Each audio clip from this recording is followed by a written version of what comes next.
katulina okusaba ennyo Katonda atuwa amagezi nga tetunnaba kufuna ssente g'abaasooka. Waliwo olugero lw'Abawalabu. It's an Arabic proverb. Lugamba nti yoli wantabula kuleeta olugero lw'Abatakishi Abatuluki otukubako olugero lw'Abatuluki kati Abawalabu bagamba batya? Abawalabu balina olugero olugamba kandulete mu Luganda ndu paraphrase. Oba tongera dogera mu Luwarabu? Mu Luzungu. Bate nga ntenga bulijjo simanyi gwe mbeera naye. So leete mu Luganda. Abawalabu bagamba nti olubuto bwe muba temuli kintu lulabula. Ekyobulabe obwongo tebulabula nga temuli kintu. Olubuto bwe muba temuli mu kintu enjala ekkalakata oluwulira.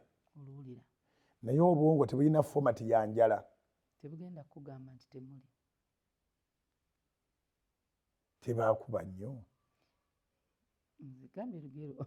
Anti kati nkirowoozaako kati. Obwongo tebulabula wabula ffe ababonaabona abakulaba abali naawe ng'obwongo bwo temuli. Kati ssente zijje. Zisanga omutwe omukalu.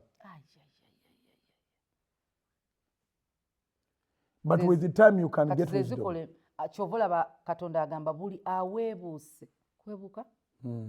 Bw'oba tolina magezi nsaba. Yakobo Sulemoni lwakutaano. Yes.